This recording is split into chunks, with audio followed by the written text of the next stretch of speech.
So, on our last episode, we had talked about the 1, the 4. Now, in terms of, and the obviously choice of the best example is Lethal Weapon, of course.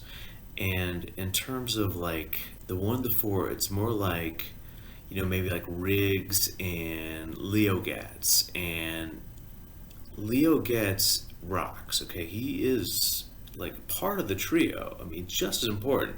The magic, he brings the magic. But there's something between Murtaugh and Riggs. Like, they're brothers from a different mother. Like, they just connect. And that is the 1, the 5. So, let's start with the A. And we're going to count. 1, 2, 3, 4, 5. A, B, C, D, E. So in that sequence of magic chords, in this chord progression, this common chord progression, the 1, the 5 are, that's Riggs and Murtaugh. I mean, tight. Like, these guys get along because they kind of give like a high five. Like, every song, in a way, could be like a 1 and 5 song. At least songs before, say, the Beatles. Could be like a 1 and 5 song, and there's a lot of chords in between, and they somehow go on a little journey, and then it's like chutes and ladders, and they go up and they go up, and then they land on the 5, and they resolve to the 1. They give, and the 1, the 5, Riggs and Murtaugh give a high 5, and it's solid, and that is how it goes. So we're going to stick around with the 1 and 5, and right now I'm going to show you, I think I'm going to stick with the major. Let's see what kind of, maybe I'll reinforce kind of what we did with the A chord, and the B chord, the 5 chord's a little different, and we need to kind of dissect that because it's going to be like a B shape on the guitar.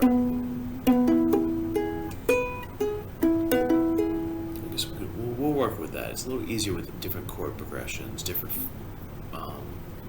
shapes. I would say that shape is a little unique, but the A, B, C, D is the easiest way to, E is the easiest way to explain it. So here we go. So I'm going to stick with the same themes for the 1 and the 5. I'll come up with something. We could do this chord for the 5 also. We'll circle back to that. Let's start with the 1.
That's what we did with the 1 chord. So let's go to the 5 chords. We went over the 1 chord over the kind of the last lesson. So let's go over that way. So we did the 5 chord. In this case, the E. 1, 2, 3, 4, 5. A, B, C, D, E. And so here we go. So that's the 1 and the 5. We could do. So it's like almost 2, or 4, 4, 4, 2, which is tough on the uke, easier on the guitar, but it's the same shape. You would just kind of like, it'd be like that bar chord with holding down the root note up there on the guitar, but we're missing those strings.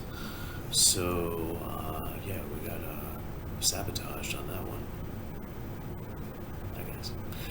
So, we're gonna start with that, and otherwise that would be, like, again, 4, 4, 4, 2, or we could do 1, 2, 2, 2. I think we should go with that one. That one feels a little better. So let's go for the 1, first fret, and then 2, 2, 2. So I do that. The 1, 2, 2, 2. Very suspenseful. Resolve into the 1.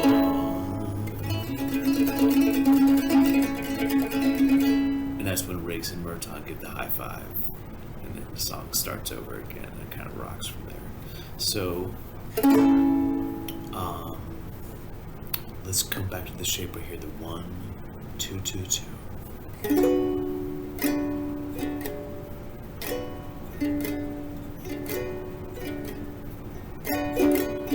These are kind of strong for a little bit.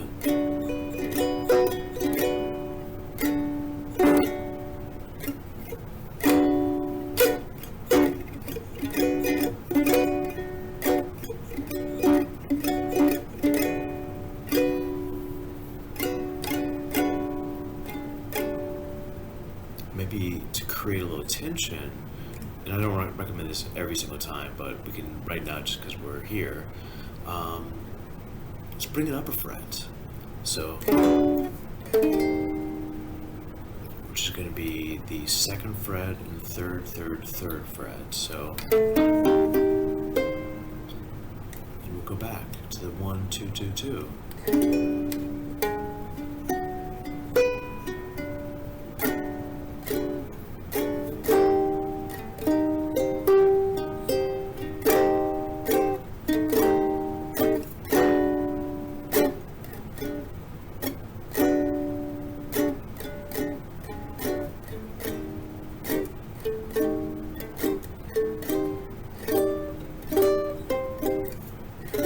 So what did I do there? So on the 1, 2, 2, 2, 2, this is the E7th chord, the 5 chord again to the A.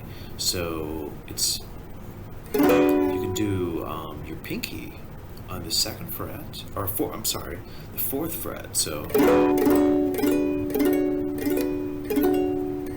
that's kind of a cool move.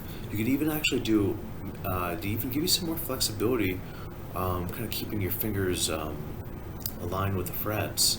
So you can do 1, 2, 2, 2, and then you can do, and that kind of, you can do like a little chromatic movement, which is kind of going from straight down the line in a riff.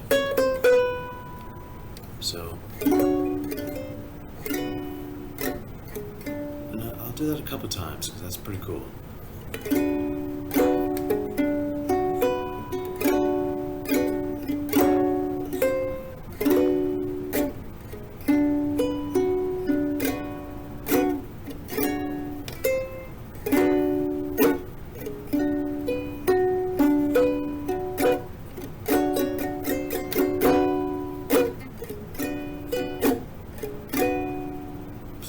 That's that. So moving back to the theme of bringing things up a fret and then back a fret, still on the 5 chord, still at E.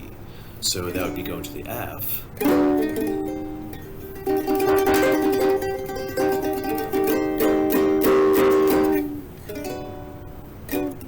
remember that.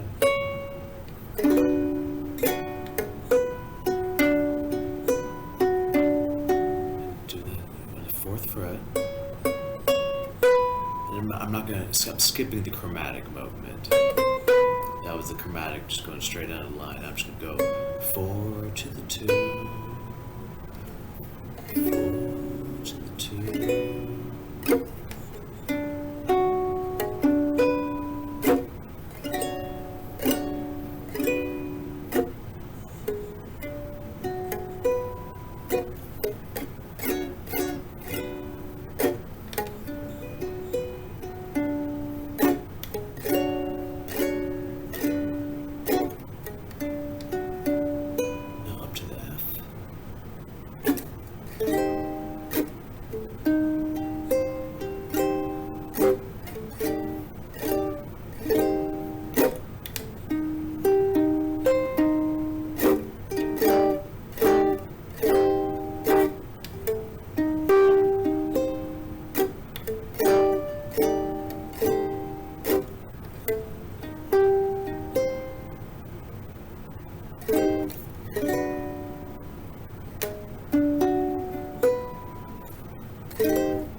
5, back to the 1.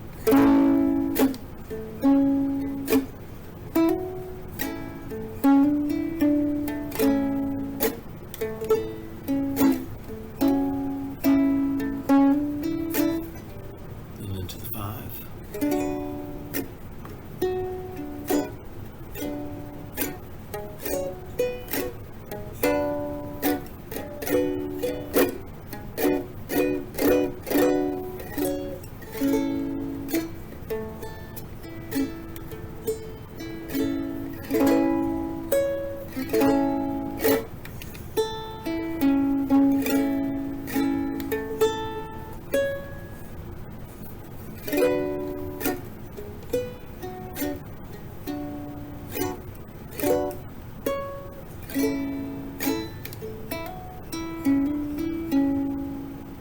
So it'd be interesting in this little chord progression to actually choose a target tone and to kind of pick a note that we want to kind of hang out at. And that third up here, and I just happen to know that because that's in this shape, is a D shape, and if you bring it up, it's part of the cage system, which is super cool and worth pausing on.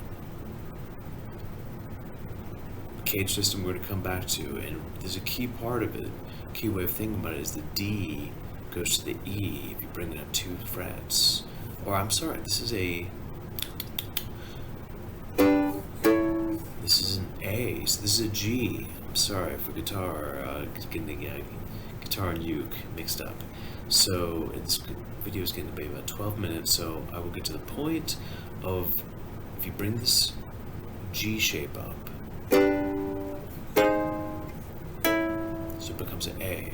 So there's an A, and then there's another A. This is real important. Good stuff. Not real important. I mean, there's a lot of other more important things in the world happening. But as far as the uke goes, it's good stuff. So, and then we got that G shape that you know. Bring it up to A. So we can go.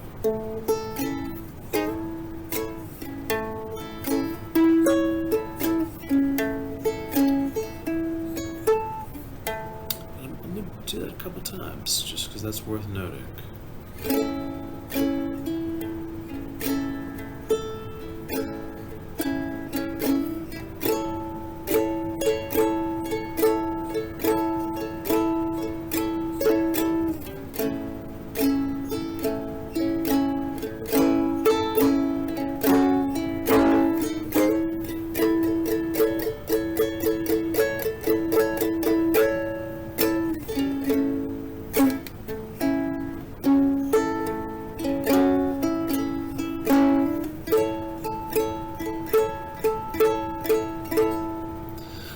So I kind of snuck in another lesson, believe it or not, and this is called inversions or the cage system, and we're going to come back to, but the original point of this was the 5 chord. We're focused on the 1 and the 5 chord progression, but I snuck in the inversion, cage, slash cage, slash arpeggio, all the same thing.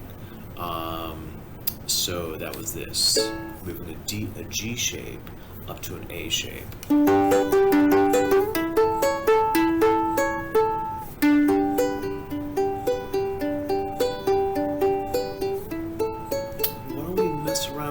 For a little bit. So now I'm kind of confused. I'm crossing lessons. But let's mess around with that A. Since we were talking about the A earlier, A is part of this original chord progression. And I'm going to talk about a different inversion of the A, but the quickest way to make it make sense is to kind of do a little 2 chord progression with the G into the A. So G, and A, maybe 8 bars of the G, 8 bars of the A. And I think you probably know a G. And you bring up 2 frets to the A. Now you're at your A.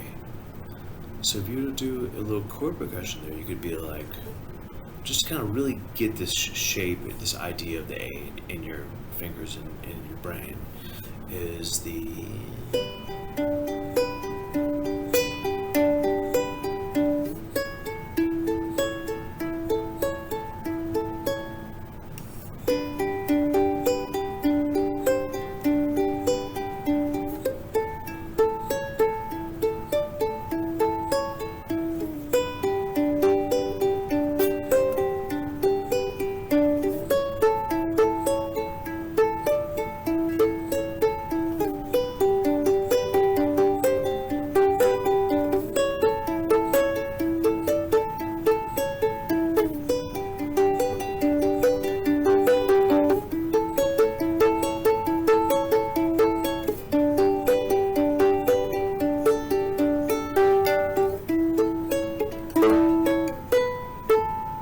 Alright, so that's that. So now you at least know you have two different A's there. That was cool, right? Now you know two different A's, one right here, one right here, and you can go here, jump back to here, and then you're back to here. Let's bring it back to the 5, and let's get down to some boogieing because it's becoming a long video. So let's do the 1-5, and here we go. We're gonna boogie on the country. We'll do the country blues again because why not?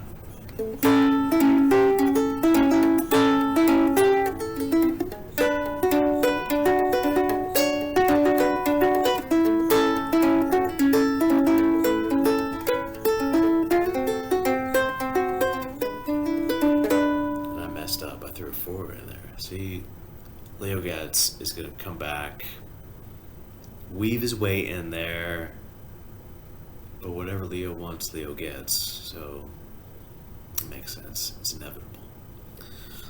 So back to the 1 and 5.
See, came back before. So how about this? I'm gonna keep on going with the slow blues. I'll keep on going slow blues from 1 to 5. Yeah, I got a little distracted there.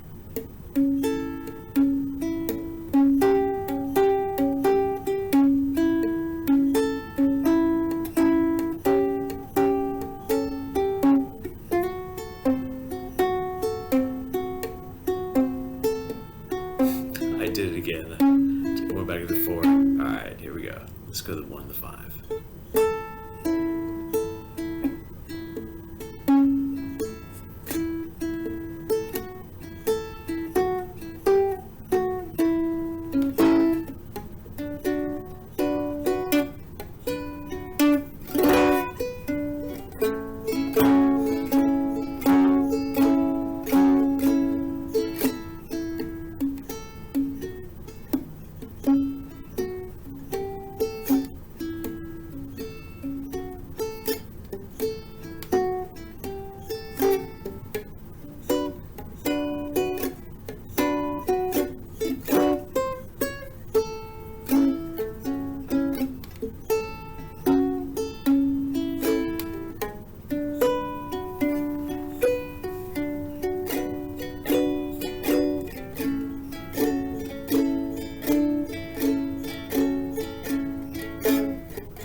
I want to change the style, and I'm just imagining something very pretty to play. So.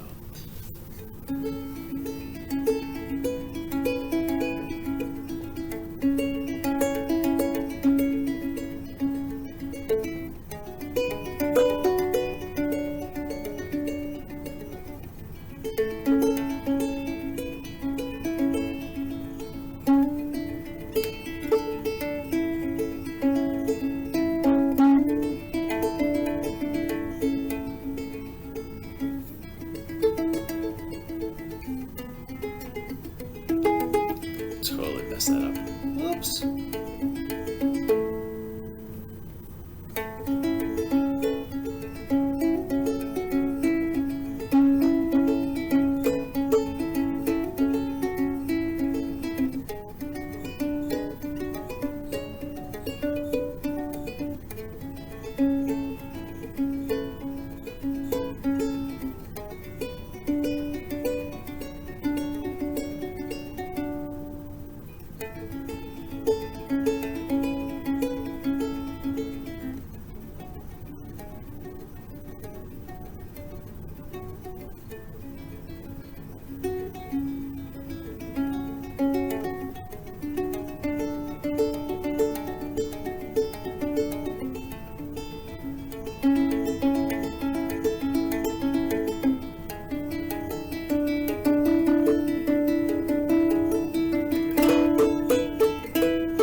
didn't really think about it, but with that open string, actually I could do that B as, or the E, I should say, as the 1 2 2 2.